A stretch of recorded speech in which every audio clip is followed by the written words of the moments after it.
ایک چھوٹا سا پودا تھا تو جامعہ جو اخلاص سے اب تناور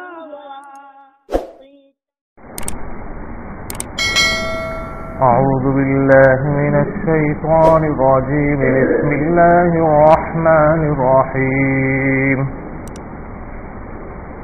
سنقرئك فلا تنسى إلا ما شاء الله إنه يعلم الجهر وما يخفى ونيسرك لليسرى فذكر إن نفعت الذكرى سيذكر من يخشى ويتجنبها الأشقى الذي يصلى النار الكبرى ثم لا يموت فيها ولا يحيا. یہ سورۃ الاعلیٰ کی درمیانی آیتیں ہیں. اس سے پہلے شروع کی آیتوں کی تفسیر ہو چکی تھی. شروع کی آیتوں کے اندر مضمون یہ تھا کہ اللہ تبارک تعالیٰ نے انسانی زندگی کو اجمالاً بیان کیا تھا اور اس میں یہ دعوت دی تھی کہ آپ دیکھو کہ تمہارے پروردگار نے کیسے پیدا کیا اور پیدا کرنے کے بعد کیسے تمہیں برابر اور ٹھیک ٹھیک کیا، اعضاء بالکل مناسب اور صحیح طریقے سے رکھے. انسان کو جیسا ہونا چاہیے تھا ویسا بنایا، دیگر حیوانات اور مخلوقات کو جیسا ہونا چاہیے تھا ویسا بنایا. پھر اس کے بعد اللہ نے پلاننگ کی، اندازہ کیا اور ہر ایک کے لیے اسباب مہیا کیے زندگی کے. پھر اس کے بعد اس کو رہنمائی کی، کیونکہ اللہ کی رہنمائی کے بغیر زندگی گزارنا بہت مشکل ہے بلکہ ناممکن ہے. انسان زندگی گزار ہی نہیں سکتا، اسی لیے کہا ثم ہدی. پھر گھاس چارہ کی مثال دی تھی اور کہا کہ جیسے وہ ہوتا ہے، پیدا ہوتا ہے، نکلتا ہے، ہرا بھرا ہوتا ہے، پھر اس کے بعد کالا کوڑا ہو جاتا ہے. تو انسان تمہاری زندگی بھی ایسی ہی ہے کہ تم پیدا ہوتے ہو، بچپنا ہوتا ہے، پھر اس کے بعد رانا جوان ہو جاتا ہے جس کی طرف کشش ہوتی ہے، پھر آہستہ آہستہ یہ بڑھاپے کی طرف جاتا ہے اور بوڑھا خسف ہو کر کے پھر مر جاتا ہے اور ختم ہو جاتا ہے. یہ تمہاری زندگی ہے. اور یہ انسان جو بنا ہے وہ دو چیزوں سے، ایک بدن ہے جو قالب ہے، اس کا پورا جسم ہے، اور دوسری چیز ہے روح. اپنے بدن کو جو فائدے پہنچانے ہیں اور بدن کے لیے جو چیزیں سہولت کی ہے، آرام کی ہے، ان چیزوں کو تو انسان اختیار کرتا ہے اپنے عقل کے ذریعے سے، اپنے عقل کو کام میں لاتا ہے. اللہ نے انسان کے اندر وافر مقدار میں، بہت زیادہ مقدار کے اندر عقل دی ہے. دیگر حیوانات اور جانوروں میں وہ عقل نہیں ہے جو انسان کو اللہ نے دی ہے، اور اسی عقل کی بنیاد پر اس کو مکلف بنایا ہے. اور اسی عقل کی وجہ سے یہ جو ہے امتحان کے اندر ہے، یہ دنیا دارالامتحان ہے، اس کو آزمایا جا رہا ہے کہ اپنی عقل کو صحیح استعمال کر کے ہماری بات کو مانتا ہے یا نہیں مانتا. جانوروں کے اندر عقل نہیں ہے اس لیے اس کو مکلف نہیں بنایا. انسان کو پوری عقل دی اور عقل دینے کے بعد اس کو کہا کہ تم اپنی زندگی گزارنے کے طور طریقے اپنے عقل کے ذریعے سے جانو. چنانچہ انسان اپنے عقل سے اپنے بدن کی راحت کے لیے اور دنیا میں جینے کے جو طریقے ہیں اس کے اسباب کے لیے اس کو پورے طور پر استعمال کرتا ہے. اسی عقل سے سب سامان پیدا کرتا ہے. آج سائنس دیکھو کتنی ترقی کر رہی ہے، ٹیکنالوجی کتنی بڑھ رہی ہے، وہ کس سے؟ عقل سے. پہلے زمانے کے اندر بھی لوگ اپنے عقل کو استعمال کرتے تھے، ترقی کرتے کرتے چیزوں پر جو ہے غور و فکر کرتے، ریسرچ کر کے یہاں تک پہنچ گئے، اور دنیا آج بہت زیادہ ایڈوانس ہو گئی اور آگے بھی آپ دیکھو گے اس سے اور زیادہ ترقی کرے گی. انسان کی یہ عقل کا نتیجہ ہے. لیکن یہ اس کی عقل جو کام کرتی ہے اور اس سے جو فوائد حاصل ہوتے ہیں صرف اس کے بدن تک، اس کے قالب تک، اس کے ڈھانچے تک، اس کے اندر کی جو روح ہے وہ روح کے فائدے اور اس کے ثمرات یہ عقل کے ذریعے سے حاصل نہیں کر سکتا. عقل یہاں کام چھوڑ دیتی ہے. بہت سے آپ دیکھیں گے دنیا کے اندر اتنے سارے مذاہب کیوں ہے. یہ مذہب ہے، ہندوازم ہے، عیسائیت ہے، یہودیت ہے، اور بہت سارے آپ کو مذاہب، بدھسٹ ہے، اسلام ایک مذہب ہے. اب اسلام ایک سچا مذہب ہے، یہ ہمیں کیسے پتا چلے گا؟ یہ سارے کے سارے لوگ جو ہے جو الگ الگ فرقے بٹے ہیں، وہ اپنے عقل کو استعمال کرنے کی وجہ سے ادھر ادھر راہیں انہوں نے اختیار کر لی. حالانکہ یہ روح کا جو ہے میٹر تھا اور روح سے تعلق رکھنے والی چیز تھی. روح سے تعلق رکھنے والی چیزیں تو یہاں عقل کو آپ استعمال نہیں کر سکتے. یہاں روح کے فوائد کن چیزوں میں ہیں، روح کو کس سے فائدہ حاصل ہوتا ہے، وہ چیز آپ کو معلوم ہوگی وہ وحی کے ذریعے سے، وحی کے ذریعے سے معلوم ہوگی، قرآن کے ذریعے سے، کتاب اللہ کے ذریعے سے معلوم ہوگی کہ آپ کی روح کے فائدے کس میں ہیں. بدن کے فائدے تو آپ اپنے عقل کے ذریعے سے حاصل کر لو، کوئی بات نہیں، لیکن روح کے فائدے کس میں ہیں وہ وحی کے ذریعے سے ہی معلوم ہو سکتے، اس کے بغیر معلوم نہیں ہو سکتے. اب انسان آخرت کے اعتبار سے کامیاب ہے یا نہیں، اللہ کی رضامندی اس کو حاصل ہے یا نہیں اس کام میں، یا کہ اللہ اس کام سے ناراض ہو رہا ہے، وہ کس سے پتا چلے گا؟ عقل سے پتہ نہیں لگا سکتے آپ کو یہاں جاننا ہوگا وحی کے ذریعے سے، وہ کتاب اللہ کے ذریعے سے. اللہ کی جو کتاب ہے، اپنے پیغمبروں پر اللہ نے مختلف کتابیں اتاری ہے، اس لیے زمانے میں وقفے وقفے سے پیغمبروں کو اتارا. آخری نبی ہمارے پیارے محمد صلی اللہ تعالی علیہ وسلم کو مبعوث کیا، آپ پر کتاب اللہ کو اتارا. وہ قرآن مجید ہے، وہ ابد الآباد ہمیشہ کے لیے قیامت تک کے لیے یہ کتاب ہے. اس کے بعد اب کوئی کتاب آنے والی نہیں، کوئی پیغمبر اور نبی آنے والے نہیں. یہ کتاب اتنی زبردست ہے اور اپنے اندر اتنی معجز ہے کہ اس نے سب کو عاجز کر کے رکھ دیا ہے. اس نے چیلنج کیا کہ ایسی کوئی کتاب لا کر کے دکھاؤ. اس کے اندر مضامین اتنے زبردست ہے اور اتنے بہترین ہے کہ انسان اگر اس میں غور کرے تو اس کے ہدایت کے لیے سارے راستے موجود ہیں. کہ ہمیں اگر آخرت کے اعتبار سے کامیاب ہونا ہے تو کیسے کامیاب ہوگے، ہمیں اپنے روح کے فوائد کو ڈھونڈنا ہے تو کیسے ڈھونڈیں گے، یہ ساری چیزیں کتاب اللہ کے اندر موجود ہے. اور اس کی تصریح کرتے ہوئے آپ علیہ الصلوۃ والسلام نے اپنے فرامین، ارشادات اور ہدایات کو امت کے سامنے پیش کیا، جس کو ہم حدیثیں کہتے ہیں، سنت کہتے ہیں. یہ دو چیزیں ملاؤ بالکل صحیح، پرفیکٹ، اور نقلاً بعد نقل، ذرا بھی کوئی گڑبڑی نہیں، بیچ میں کوئی ایسا نہیں، پوری سند کے ساتھ آپ کو ملے گا کہ یہ اللہ کے رسول صلی اللہ علیہ وسلم کا فرمان ہے اور فلا فلا فلا کے واسطے سے آیا، فلا جماعت نے بیان کیا، اس راوی کا نام، اس راوی کے باپ کا نام، اس کا پورا نسب، اس کے اخلاق کیسے تھے، کس طرح سے رہتے تھے، ایک ایک چیز کا ریکارڈ ہے ہماری شریعت میں. اس لیے ہمارے یہاں جو چیزیں بیان کی جاتی ہیں وہ ایسے سرسری بیان نہیں کی جاتی، یہ سب جملے بازی نہیں ہوتی ہے، اس کے پیچھے پورا ایک جو ہے سلسلہ چلا آ رہا ہے، ایک پوری سند کے ساتھ پورا چلا آ رہا ہے. تو یہ جو سلسلہ ہم تک پہنچا ہے وہ نقل کے ذریعے سے، اسی کو کہتے ہیں نقل. اب ہمیں روح کے فائدے کو ڈھونڈنا ہے تو یہ عقل سے نہیں بلکہ نقل سے، عقل سے نہیں نقل سے، یعنی جو چیزیں چلی آ رہی ہے اور وہ وحی ہے، اس وحی کے ذریعے سے ہم پہچان سکتے ہیں کہ اس میں ہمارا فائدہ ہے، اس میں ہمارا فائدہ نہیں ہے. یہ سچا مذہب ہے اور یہ جھوٹا مذہب ہے.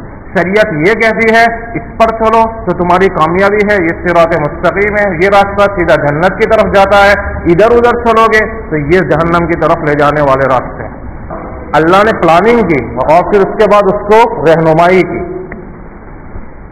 اب رہنمائی کرتے ہوئے اللہ تبارک تعالیٰ نے آگے جو بیان کیا کہ قرآن کو ہم نے اتارا، سنقرئک فلا تنسى، ایک پیغمبر علیہ الصلوۃ والسلام ہم آپ پر قرآن کو نازل کر رہے ہیں، بیان کر رہے ہیں، ہم آپ کو قرآن پڑھا رہے ہیں، فلا تنسى، آپ بھولیں گے نہیں، کیونکہ آپ کو شروع میں فکر تھی کہ شاید میں بھول جاؤں. ہمارا حال تو کیا، ایک مرتبہ سنیں گے، سنتے فوراً یاد نہیں ہو جاتا. انسان ہوتا ہے، کوئی کمپیوٹر اس کی ایسی میموری نہیں ہے کہ پوری ریکارڈ ہو جائے فوراً محفوظ کر لے، اس کو تو یاد کرنا پڑتا ہے. اس لیے آپ علیہ الصلوۃ والسلام شروع میں جب حضرت جبرائیل علیہ الصلوۃ والسلام آ کر سناتے تھے تو آپ رٹتے تھے. تو پہلے آیت نازل ہوئی لا تحرک به لسانک لتعجل به ان علینا جمعه وقرآنہ، آپ اپنی زبان کو حرکت نہ کریے تاکہ جلدی جلدی پڑھیں، ہماری ذمہ داری ہے، ہم قرآن کو جمع کرا دیں گے. اس آیت کے اندر بھی یہی کہا سنقرئک فلا تنسى، ہم آپ کے سامنے قرآن کو پڑھواتے ہیں، ہم آپ کے سامنے قرآن کو بیان کرتے ہیں، آپ بھولیں گے نہیں. معلوم ہی ہوا آپ علیہ الصلوۃ والسلام قدرتی طور پر بغیر کسی محنت کے خود بخود جبرائیل نے بیان کیا اور آپ حافظ ہوتے چلے گئے، آپ کو محنت نہیں کرنی پڑی. جبرائیل نے بیان کیا، فوراً آپ کے ذہن میں محفوظ ہو گیا. سنقرئک فلا تنسى الا ما شاء اللہ، مگر جو اللہ کو منظور ہوگا وہ آیت آپ بھول جائیں گے. اس کے پیچھے کوئی نہ کوئی حکمت ہوگی، مصلحت ہوگی. کہ مثلا جس طرح ڈاکٹر ہوتا ہے نا، نسخے بدلتا ہے. پہلے آپ بیمار ہوئے، جائیں گے، ڈاکٹر ایک نسخہ لکھ کر کے دے گا، پھر کہے گا 2-3 دن کے بعد آنا. 3 دن کے بعد جائیں گے تو وہی دوا نہیں لکھے گا، نسخہ بدل دے گا، کیونکہ آپ کے باڈی میں چینجنگ آ گئی ہے. تو باڈی میں چینجنگ اور بدل جانے کی وجہ سے اب پہلی والی دوا اثر نہیں کرے گی، دوسری دوا اثر کرے گی. اسی طرح قرآنی آیات میں بھی ایسا ہی ہوا. پہلے آیتیں نازل ہوئی تو کچھ آیتیں جو ہے بدل دی گئی تھی، کیونکہ شروع میں لوگوں کے لیے یہی آیت مناسب تھی، لیکن بعد میں ان کے لیے احکامات میں تبدیلی آئی. تو جو پہلی والی آیتیں تھی اس کو ہٹانا 2 طریقے سے ہوا تھا. ایک تو جبرائیل نے آ کر کے کہا کہ ان آیتوں کو ہٹا دو اور اس کی جگہ یہ رکھو، اور دوسرا طریقہ یہ تھا کہ اللہ کے رسول صلی اللہ علیہ وسلم کے ذہن سے وہ آیت مٹا دی جاتی تھی. آپ وہ آیت کو بھول جاتے تھے، صحابہ کے ذہنوں سے مٹا دی گئی. یہ بھی جو ہے اس کے مٹانے کا ایک طریقہ تھا. تو الا ماشاء اللہ، مگر اللہ کو جو منظور ہوگا وہ بھول جائیں گے آپ. اس کے پیچھے کوئی نہ کوئی حکمت ہوگی. وہ حکمت اور مصلحت ہے، پوشیدہ بھی ہوتی ہے اور ظاہر بھی ہوتی ہے. انہ یعلم الجہر وما یخفی، وہ ظاہری حکمت اور مصلحتوں کو بھی جانتا ہے، اور پوشیدہ اور جو چھپی ہوئی حکمت اور مصلحت ہے اللہ وہ بھی جانتا ہے، وہ تم نہیں جانتے. وَنُيَسِّرُكَ لِلْيُسْرَىٰ، اور یہ پیغمبر ہم آہستہ آہستہ آپ کو سہولت اور آسانی کی طرف لے جائیں گے. مطلب آپ کا فرض منصبی کیا تھا؟ لوگوں کو دعوت پہنچانا. یہ فریضہ پیغمبری ہے، لوگوں کو دعوت دینا. تو آپ دعوت دیتے رہیں. اس کا نتیجہ کیا ہوگا؟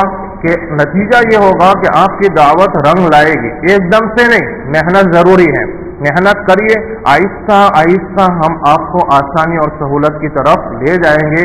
یہ دعوت رنگ لائے گی اور آئندہ آپ کے لیے دین آسان ہو جائیں گے، یعنی آسانی والا زمانہ آ جائے گا. اب مشکلی والا زمانہ ختم ہو جائے گا. لیکن اس کے لیے ضروری کیا ہے؟ پہلے آپ محنت کریے، آہستہ آہستہ. ہر چیز آہستہ آہستہ تدریجاً ہوتی ہے. تو ہم آپ کو آہستہ آہستہ سہج دھیرے دھیرے آسانی کی طرف لے جا رہے ہیں. بعض مفسرین نے اس کا مطلب یہ بیان کیا کہ یسرا کا مطلب ہے شریعت، یعنی شریعت اور اس کے احکام. شریعت اور اس کے احکام کے لیے ہم آپ کو سہولت دے دیں گے، یعنی شریعت پر چلنا آپ کے لیے آسان ہو جائے گا. آپ محنت کیجئے، دعوت دیجئے، آپ کے لیے خود کے لیے شریعت پر چلنا ہم آسان کر دیں گے. شریعت آپ کی طبیعت بن جائے گی. یہی سے ایک بات معلوم ہوئی کہ پہلے معنی کے لحاظ سے اور دوسرے معنی کے لحاظ سے داعی کے لیے 2 خوشخبریاں اس میں. پہلی خوشخبری یہ ہے کہ وہ محنت کرتا رہے گا تو اس کی محنت رنگ لائے گی، لیکن اس کے لیے ضروری ہے کہ محنت مسلسل کرتا رہے. یقین محکم عمل پہ ہم محبت فاتح عالم، جہاد زندگانی میں ہے یہ مردوں کی شمشیریں. داعی کو بہت پختہ ہونا چاہیے. یقین محکم عمل پہ ہم محبت فاتح عالم، یعنی پورا یقین ہو اس کو 100% کہ میں جو محنت کر رہا ہوں وہ فائدے کی محنت ہے اور اس میں کامیابی ہے. عمل پہ ہم مسلسل محنت کرے، تھکے نہیں، مسلسل عمل پہ ہم. آپ علیہ السلام نے کیسی محنت کی تھی، اللہ اکبر. بالکل ایک دن بھی آپ چین سے نہیں بیٹھتے تھے. ہر وقت یہ فکر سوار ہوتی تھی کہ لوگ جو ہے جہنم سے بچ کر جنت میں چلے جاؤ، بس لوگوں کو میں جہنم سے بچا دوں، جنت میں چلے جاؤں. اور اس کے لیے انفرادی محنت، اجتماعی محنت. کس قدر آپ علیہ السلام کی سیرت کو پڑھو تو اندازہ ہوگا کہ ہر وقت غم میں تھے. چنانچہ قرآن نے کہا لعلک باخع نفسک علی آثارہم ان لم یؤمنوا بہذا الحدیث اسفا. اے پیغمبر، ایسا لگتا ہے کہ اگر یہ لوگ ایمان نہیں لائیں گے تو آپ افسوس کے مارے اپنے آپ کو ہلاک کر دیں گے. یعنی اتنا غم اپنے اندر تھا، اتنا درد تھا، اتنی کڑن تھی امت کی.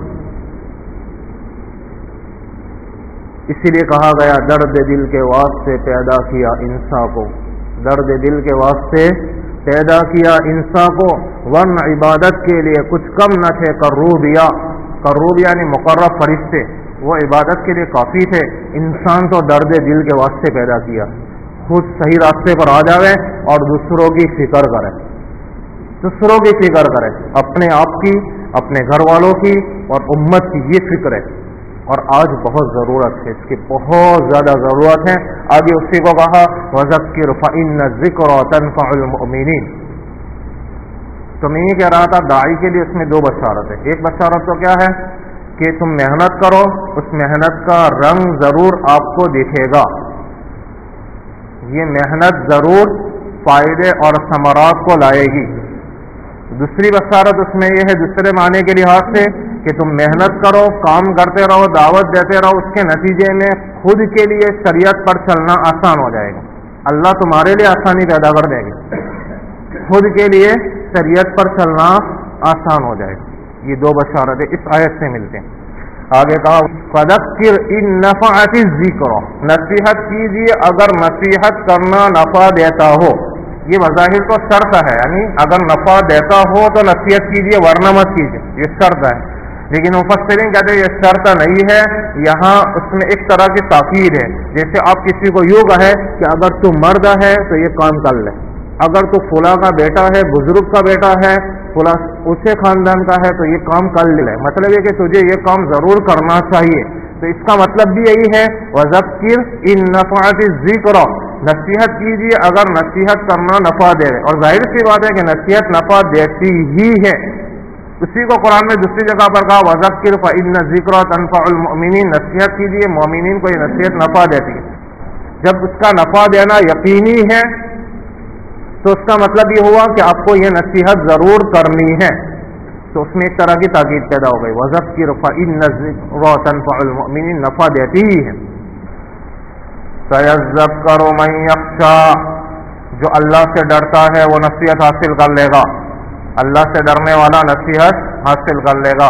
وَيَتَجَنَّبُهَا الْأَشْقَىٰ، اور جو بدبخت ہوگا وہ پہلو تہی کرے گا، کنارہ کشی اختیار کرے گا، بات نہیں مانے گا، پیٹھ دکھا دے گا۔ جو بدبخت ہوگا، جس نے نصیب کے اندر اچھائی اور بھلائی نہیں لکھی ہوگی۔ وَيَتَجَنَّبُهَا الْأَشْقَىٰ، یہاں سے ہمیں سوچنا چاہیے کہ ہم نصیحت قبول کرتے ہیں یا نہیں۔ اگر ہم نصیحت قبول کرتے ہیں تو ہمیں اللہ کا شکر ادا کرنا چاہیے کہ ہم نصیحت قبول کر رہے ہیں، ہمارا دل پگھل رہا ہے، دل کے اندر نصیحت اثر کر رہی ہے، تو ہم پہلے والے میں۔ اور اگر ایسا نہیں ہے تو پھر اللہ سے ڈرنے کی اور اپنے آپ کو سدھارنے کی ضرورت ہے، کیونکہ کیا کہا وَيَتَجَنَّبُهَا الْأَشْقَىٰ، جو بدبخت ہوگا وہ پہلو تہی کرے گا، بات مانے گا نہیں۔ وہ کیا ہوگا الَّذِي يَصْلَى النَّارَ الْكُبْرَىٰ، جو بڑی اور سخت آگ میں داخل ہوگا۔ کتنی سخت آگ ہے، دنیا کی آگ سے 70 گنا زیادہ تیز، 70 گنا۔ دنیا کی آگ میں ہم ذرا انگلی نہیں رکھ سکتے، یہ اس سے 70 گنا بڑی ہوئی ہوگی۔ اسی لیے النار الکبریٰ کہا، الذی یصلی النار الکبریٰ، جو بڑی آگ میں داخل ہوگا۔ ثم لا يموت فیہا ولا یحییٰ، اس میں وہ نہ مرے گا، یعنی بالکل مر نہیں جائے گا، نہ مرے گا اور نہ زندہ رہے گا۔ موت تو آئے گی نہیں، اس لیے کہ وہاں تو موت کی موت آ گئی ہوگی۔ حدیث شریف میں ہے کہ اللہ تبارک تعالیٰ کی طرف سے جنتیوں کو جنت میں جانے کے بعد دوزخ یہ سب فیصلہ ہو جائے گا، پرفیکٹ معاملہ ہو جائے گا۔ اس کے بعد موت کو مینڈے کی شکل میں لایا جائے گا اور جنت اور جہنم کے بیچ میں اس کو ذبح کر دیا جائے گا۔ پہلے بتلائیں گے اہل جنت اس کو جانتے ہو؟ وہ کہیں گے ہاں ہم جانتے ہیں، کیونکہ ہر ایک کو موت سے واسطہ پڑا ہوگا، ہر انسان کو موت سے واسطہ پڑے گا، تو وہ جان لیں گے کہ ہاں یہ موت ہے۔ جہنمی بھی کہیں گے ہاں یہ موت ہے۔ اب فرشتہ کہے گا دیکھو اب موت کو ذبح کر دے گا ان کے سامنے، پھر اعلان ہوگا اہل جنت اب موت کی موت آ گئی، اب تمہارے لیے موت نہیں، ہمیشہ جنت کے اندر رہو۔ اور اہل جہنم کو اعلان کرے گا کہ موت کی موت آ گئی، اب ہمیشہ کے لیے تمہیں جہنم میں رہنا ہے۔ حدیث شریف میں ہے کہ اگر یہ موت کی موت نہ آتی تو جنتی مارے خوشی کے مر جاتے، اتنے خوش ہو گئے یہ اعلان سن کر کے اور یہ سب دیکھ کر کہ مارے خوشی کے مر جاتے، اور اگر موت کی موت نہ آتی تو یہ جہنمی مارے غم کے مر جاتے۔ لیکن وہاں موت آئے گی نہیں، ان کے بدن جو ہے آگ کی وجہ سے گل جائیں گے، پگھل جائیں گے، پھر دوبارہ ایسا بدن بنا دیا جائے گا۔ کلما نضجت جلودہم بدلناہم لیذوقوا العذاب، تاکہ یہ عذاب چکھتے رہیں۔ تو یہ وہاں کوئی مرے گا نہیں، ولا یحییٰ، اور زندہ بھی نہیں رہے گا، یعنی آرام کی زندگی جہنم میں کہاں سے آرام کی زندگی ہوگی؟ آرام کی زندگی بھی نہیں ہوگی، نہ موت ہے نہ زندگی ہے، بالکل پریشان حال۔ تو یہ کچھ آیات ہے، ان آیاتوں کے اندر ہمارے لیے تعلیم کیا ہے؟ سب سے پہلے تو ہم سیدھے راستے پر چلیں، اور سیدھے راستے پر چلنے کے بعد پھر ہم دوسروں کی بھی فکر کریں۔ یہ جو ہے دین اپنے تک محدود نہیں رکھنا ہے، دوسرے کو بھی پہنچانا ہے، اور آج اس کی ضرورت بہت زیادہ سخت ہے۔ اگر ہم یہ دوسروں کو پہنچانے کی کوشش کریں گے، اس کے نتیجے میں اللہ تعالی ہماری زندگیوں کے اندر آسانی پیدا فرما دیں گے۔ اللہ تبارک تعالی ہم سب کو کہنے سننے زیادہ عمل کرنے کی توفیق نصیب فرمائے۔ میں یہ آیتوں کا ترجمہ کر لیتا ہوں، سنو۔ سَنُقْرِئُكَ فَلَا تَنْسَىٰ إِلَّا مَا شَاءَ اللَّهُ، ہم آپ کو یہ قرآن پڑھا دیں گے، آپ نہیں بھولیں گے مگر جو کچھ اللہ کو منظور ہو۔ إِنَّهُ يَعْلَمُ الْجَهْرَ وَمَا يَخْفَىٰ، بلا شبہ اللہ تبارک تعالیٰ ظاہری چیز کو بھی جانتا ہے اور پوشیدہ چیز کو بھی جانتا ہے۔ وَنُيَسِّرُكَ لِلْيُسْرَىٰ، اور ہم اے پیغمبر آپ کو آہستہ آہستہ سہولت اور آسانی کی طرف لے جائیں گے۔ فَذَكِّرُ إِن نَّفَعَتِ الذِّكْرَىٰ، آپ نصیحت کرتے رہیے اگر نصیحت کرنا نفع دے گے۔ سَيَذَّكَّرُ مَن يَخْشَىٰ، جو شخص اللہ سے ڈرتا ہے وہ یقیناً نصیحت حاصل کرے گا۔ وَيَتَجَنَّبُهَا الْأَشْقَىٰ، اور جو شخص بدبخت ہوگا وہ اس سے پہلو تہی کرے گا۔ الذی یصلی النار الکبریٰ، جو بڑی آگ میں داخل ہوگا۔ ثم لا يموت فیہا ولا یحیا، پھر اس میں وہ نہ مرے گا اور نہ آرام کی زندگی جیے گا۔ اللہ تعالی ہم سب کے لیے شریعت پر چلنا آسان فرمائے۔